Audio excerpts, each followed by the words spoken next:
All right, it worked. Second time was the charm. Didn't have to even go to 3. All right, so 6.4 is arc length. And we actually had arc length in pre-cal. You remember pre-cal? Yeah. The class before calculus? Let's review that. If we had a central angle theta in a circle that had a radius r, then we define the arc length to be the distance we travel along the perimeter of the circle, the circumference of the circle, through that central angle theta. And we called it S for arc length. S for arc length. From the German verb Strecke, which means distance, and that's why we use S. So if you remember, S is equal to r theta. And of course, theta was measured in what units? Radians. Good. And once we knew that, then we could find the perimeter of the Freudian pizza. Remember that? The slice of pizza, the Freudian pizza. Okay. So that is going to be a nice way to find arc length when you have a arc that is part of a cycle. But if I wanted to know what the length along that arc is, call that a smooth, fancy, like S-looking arc. Does that look like it's made up of part of a circle? No. So there's 2 ways you can measure the arc length. First of all, if it's to scale or you know the scale down, you can get a piece of string and try and lay it on the curve as closely as possible, right? And then straighten the string out and measure the string. But we don't have that option usually. So if I just know the function, f of x, and I know that I want to know the arc length from the 2 projected down lines, A and B, the vertical lines, we want to figure out a way we can determine what the length of the curve is. Okay? So in general, it's not necessarily the arc of a circle, but a curve. How can we figure out the length of the curve if the curve changes constantly from left to right? Well, guess what tool we use to study things that change? Calculus in general. It's the study of change, yeah. So let's go ahead and derive a formula, right? If we need to drive somewhere, let's invent the car. Huh? If we need to figure out arc length or length of a curve, let's invent the tool to do so. All right, so if we want to figure out the length of this curve right here, we can go into approximation mode, which is typically how the integral is derived, right? We approximated the area under the curve using Riemann sums. Even with the derivative, we approximated using secant lines.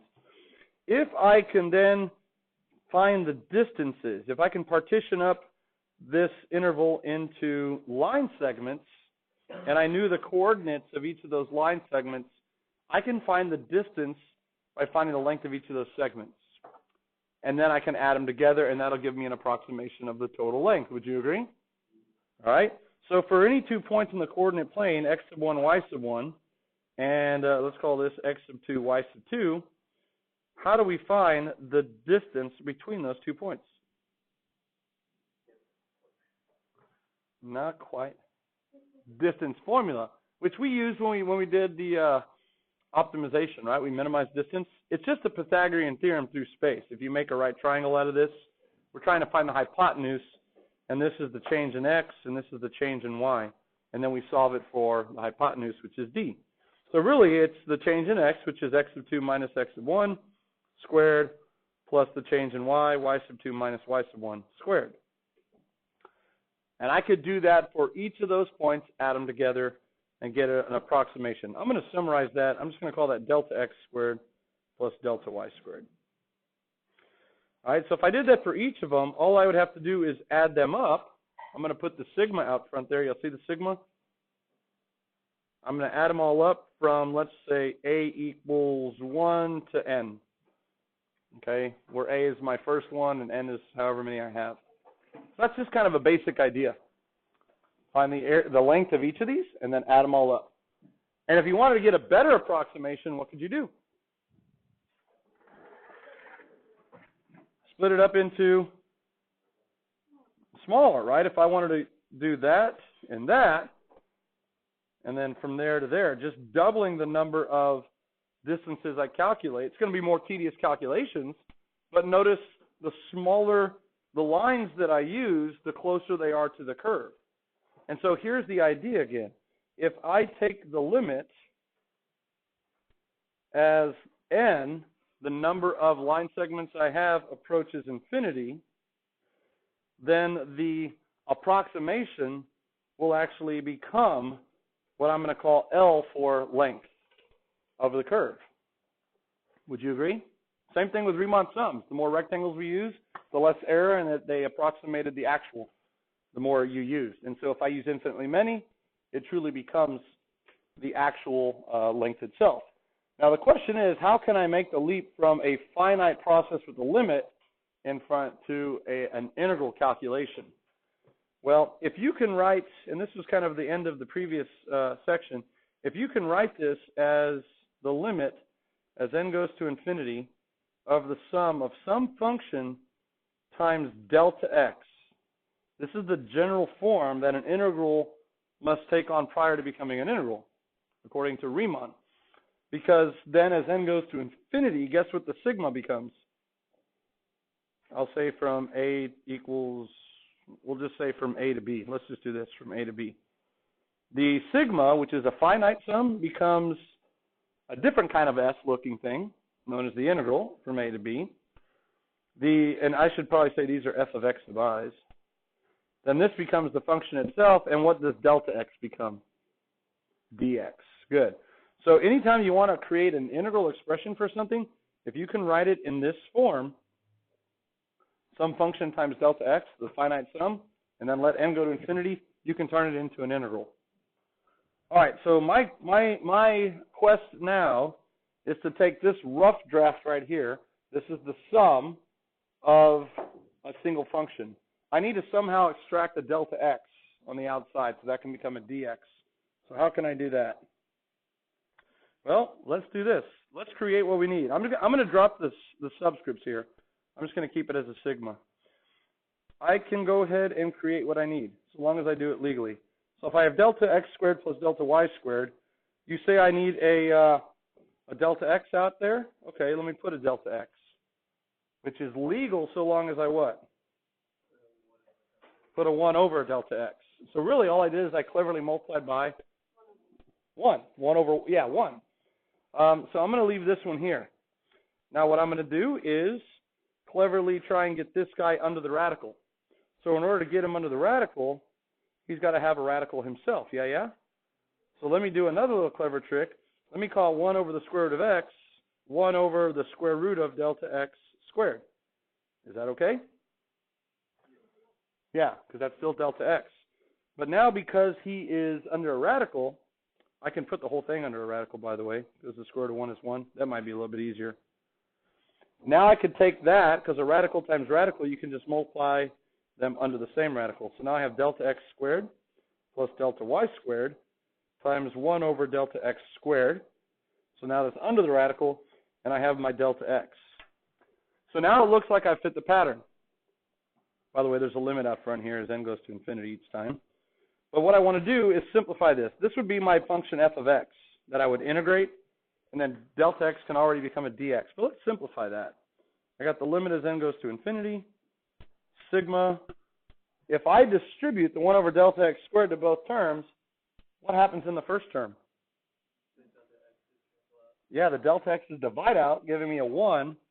And then I'm left with delta y squared over delta x squared, which is really delta y over delta x quantity squared, yeah? Times delta x. Now we can make the magical bold leap, thanks to Riemann, from the limit of a finite process to the integral. So now the sigma can become an integral. My function becomes 1 plus delta x at the back becomes a dx. But if delta x becomes a dx, then so do the ones under the radical, and guess what delta y becomes? dy. These become infinitely thin. And what's another name for dy dx? The derivative. It's y prime or f prime. So here you go. The formula, this is from a to b, the formula for the length of a curve is going to be, in general, the integral from a to b of the square root of 1 plus the derivative squared with respect to x. We just derived it. Sometimes you might see it like this, 1 plus f prime of x squared dx. simply because the function sometimes is given as f or g instead of just y equals. All right, so there it is. We need the derivative in order to find the arc length, or the length of the curve. And once we find it, then we are going to insert it into this little formula, the square root of 1 plus the derivative squared.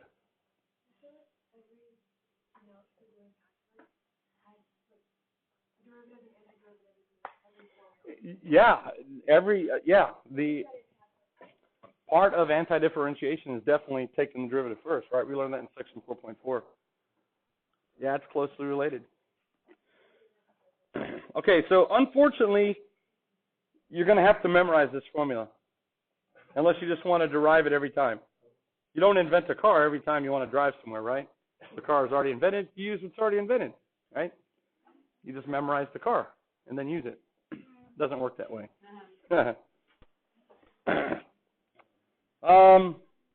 Arc length, L, and I like the Laverne and Shirley look in script letter capital L, and sometimes S, okay? L makes sense because it's length. There it is in general. The arc length, or the length of the curve, in general, along any function from x equals a to b, is the square root of 1 plus the derivative f prime squared. It also works with y, okay? It could be from y equals a to b, 1 plus f prime of y squared dy. So it could also work with the other variable. All right, let's try it out. Example 1. I'm walking here along a path defined by y equals the natural log of secant of x from x equals 0 to pi fourths miles, okay?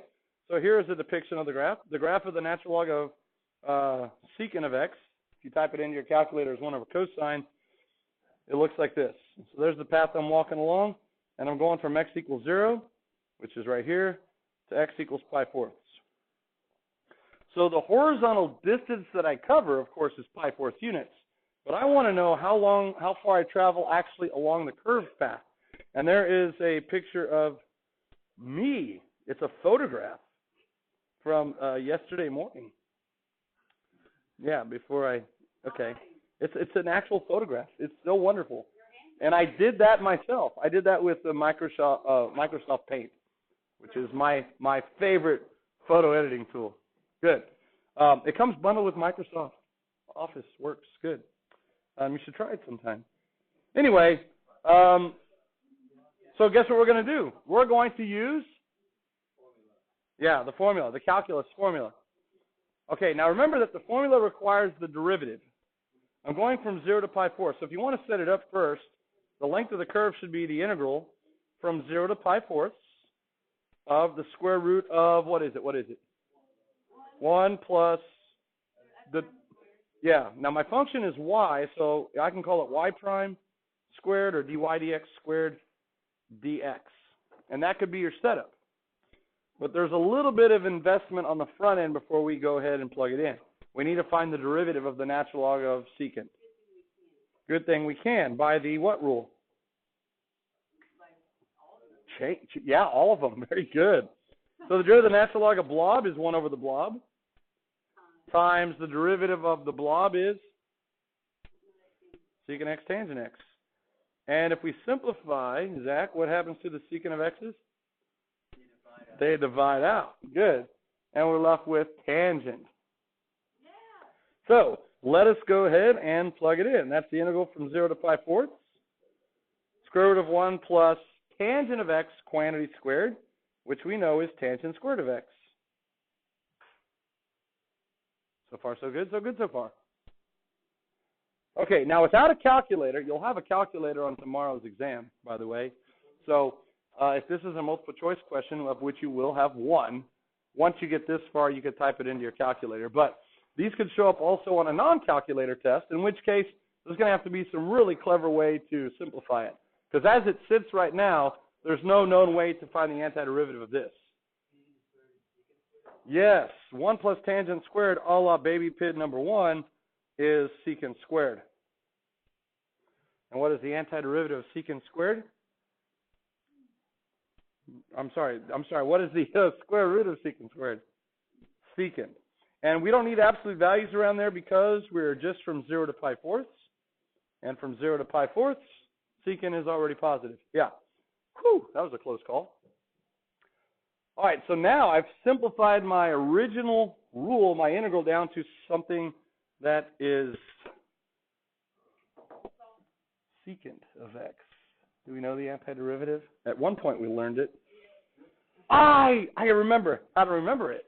Remember, the antiderivative of secant was exactly like the derivative of secant, which was secant tangent. Except that it was added together inside the absolute values behind a natural log with a plus c. But in this case, no plus c, just from 0 to pi fourths. So remember, that's how you can remember. Exactly the same, but very different. Okay? But other than that, exactly the same. All right, so now it's kind of trivial, kind of boring at this point. All the fun thinking aspect of the problem is gone, and we're just left with the mundane routine calculations. Boring. So let's go ahead and do that. We get secant of pi fourths plus tangent of pi fourths. There's plugging in the top, minus plugging in the bottom. We get secant of 0 plus tangent of 0. And could we stop there on a free response? Yeah. It is numeric. As long as everything's defined. If one of those terms is defined or any part of the term is undefined, then it's no good. But should we have an undefined arc length? Absolutely not, right? Because look, I'm walking there. I'm walking along a path, and I cover some ground. Maybe so. I don't know. Anyway, let's go ahead and evaluate it for a multiple choice type question. Secant of pi fourths is the reciprocal of cosine of pi fourths. Cosine of pi fourths is square root of 2 over 2. What's the reciprocal of square root of 2 over 2? Just the square root of 2. Because you flip it, re-rationalize it, divide out the 2's, and you get square root of 2. What's tangent of pi fourths? 1. Minus secant of 0 is the reciprocal of cosine of 0. Cosine of 0 is 1. What's the reciprocal of 1? 1. And what's tangent of 0? 0. All right, so that's better. We can stop there, but what's natural log of 1? 0. So we just get the natural log of the square root of 2 plus 1, and we can drop the absolute values because it's positive, yeah. So there's your exact numeric answer.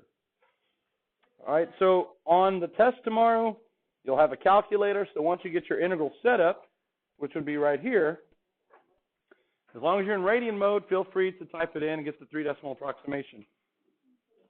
Okay? If this were a non-calculator multiple choice question, then that would be the answer. It would be in form, natural log form, like that. Can we simplify that and call that the natural log of the square root of 2 plus the natural log of 1? No. Products become sums. Sums don't become sums, not with logs. So that would be wrong. So you could do ln of root 2 times the natural log? If they both have their own natural log, then we can say it's the natural log of their product. Yeah, right now that's as good as that gets. Okay, sweet.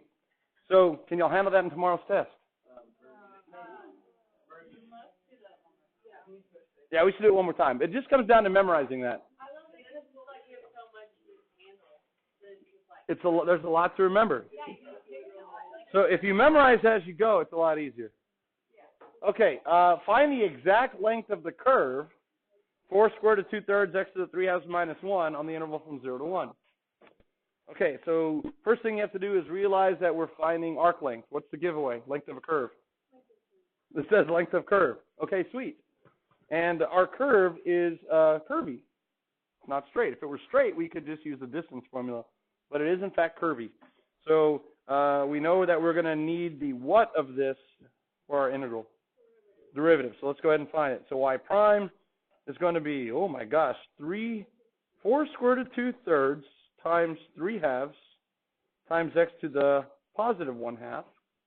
And then minus the derivative of 1 is 0. Okay, so there's the derivative. Let's go ahead and clean it up just a smidgen. Your 3's divide out, and your 4/2 divides out to leave you 2 square root of 2 square root of x, if you want to leave it like that. Now notice the interval of integration is kind of specified from x equals 0 to 1. So let's go ahead and set it up. Laverne and Shirley, L, I like that. Looks pretty. Kind of the same L we use for linearization, but we can reuse it here. It's going to be the sum of the infinitely small distances from 0 to 1, 1 plus this whole dude squared dx. So that's 2 square root of 2 square root of x. And there is your setup.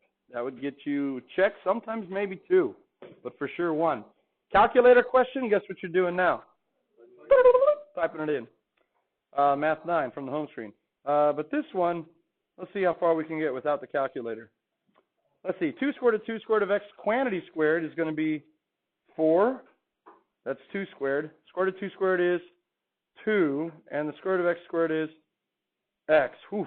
So I like to do things in little baby steps. And then I simplify that, and that's 1 plus 8x. All right, now here's a question that might be on the AB exam tomorrow that you're not taking. Integration by U sub or pattern recognition. Rewrite that. That's 1 plus 8x to the 1/2 power. What's your inside function? 1 plus 8x. It's linear. What's its derivative? 8. Do we have an 8 out front? Nope, but we're only off by an 8, and that's a constant multiple, and that's okay bueno. So we just have to have a correction of 1/8. Okay. And now the rule of integration, it's inside of blob to the 1/2. So that's going to become blob to the 1/2 plus 1, which is 3/2. Instead of dividing by 3/2, we'll multiply by 2/3. We'll put the blob in there. No plus c because we are going to evaluate it from 0 to 1. All right, so then to contend with the coefficients out front, let's simplify first. That's going to be a 1/12. And what I typically like to do, always, you could choose differently, is to leave the constant multiples out front. Then I plug in the 1 for x, and I get 1 plus 8, which is 9 to the 3/2, minus, when I plug in a 0, do I get 0? No, in this case I get 1 to the 3/2, which is just 1. Free response, walking away a winner, right? Multiple choice, I'm not typing that up. So let's go for it. 9 to the 3/2. Do you want to cube 9 first? No. Not unless you like the challenge. I don't, not in this case. There are other things to challenge that are worth it. Square root of 9 is 3, 3 cubed, 27 minus 1, 26. Free response, you stop in there? Why did you even go that far if you were going to stop there? Stop the line before, right? 26/12 simplifies to 13/6. Did you do long division or did you use your calculator? Okay. At this point, if it's a no calculator, if you give a decimal, it's okay, but we look at you like you're kind of nerdy, or we suspect that you used the calculator, and then we got other problems. But yeah, you could say,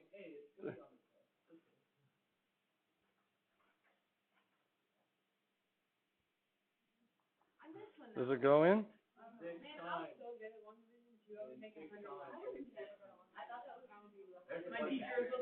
Yeah. Yeah. So what's a better answer, Peter? 2.166 or 2.1666? Or 13.6? 13.6. Very good. 13.6 is a lot safer. It's safer because it's exact. Now, if you would report decimals, I would recommend this is one of those times where you might want to round, right? 2.1667, right? The neighbor of the beast, not the beast itself. Okay, that'll work. So anyway, there you go. So the length of the curve is 13.6 or 2.166. Oh, okay, that's it before lunch. There are a couple of other alerts that maybe after lunch we could talk about. They're kind of like what to do if something doesn't work. These are kind of the non-routine type problems.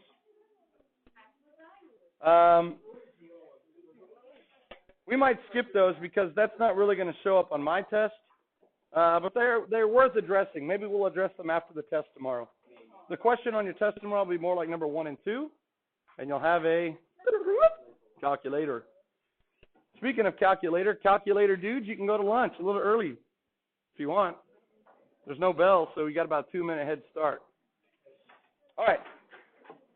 After lunch, we'll talk about tomorrow's examinations.